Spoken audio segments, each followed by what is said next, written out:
మందిరమందు పంచబ్రహ్మల మంచము పైన మహాదేవుడు భువనేశ్వరితో నివసిస్తాడు. మణిద్వీపములో మణిగణ ఖచ్చిత ఆభరణాలు చింతామణి పరమేశ్వరి దాచి సౌందర్యానికి సౌందర్యముగా అగుపడుతుంది. మణిద్వీపములో పరదేవతను నిత్యము కొలిచి మనసర్పించి అర్చించినచో అపారధనము సంపదలిచ్చి మణిద్వీపేశ్వరి దీవిస్తుంది.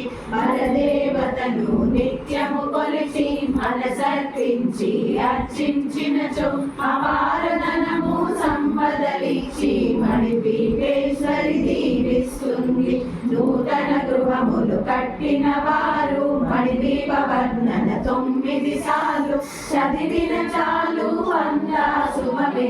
అష్ట